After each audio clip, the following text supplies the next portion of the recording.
Isang mapagpalang araw po sa ating lahat. Binabati ko po ang pamilyang Andok sa ika-39th anniversary nito. Parol-parol, ang simbolo ng Kapaskuhan. Kaya sa araw na ito, pinapakilala po namin ang gawa ng mga mulanayin sa pusod ng Quezon. Ito po ay may temang Paskuti-Kutitap. Kung makikita po ninyo, hindi lang po ito maganda sa labas, kundi rin po ito ay maganda sa loob. Dahil hinalintulad po namin ito sa isang taong may magandang kalooban. Ang inspirasyon ko po dito sa paggawa ng parol na ito ay ang aking pamilya.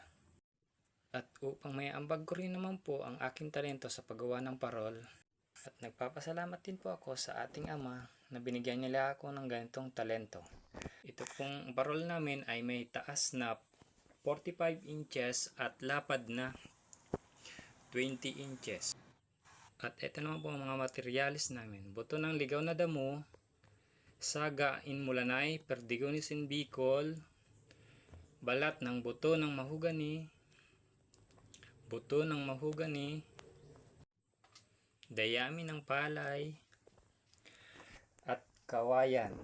Ito naman po ang mga proseso upang magawa ito. Una ay binuo po namin ang star nito at nilagyan ng mga dayami at mga bulaklak ng mahogany.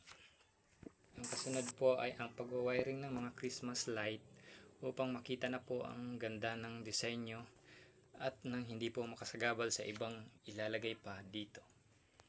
At ang halaga ng aming nagastos po dito ay 793 pesos. Yun lang po at maraming salamat.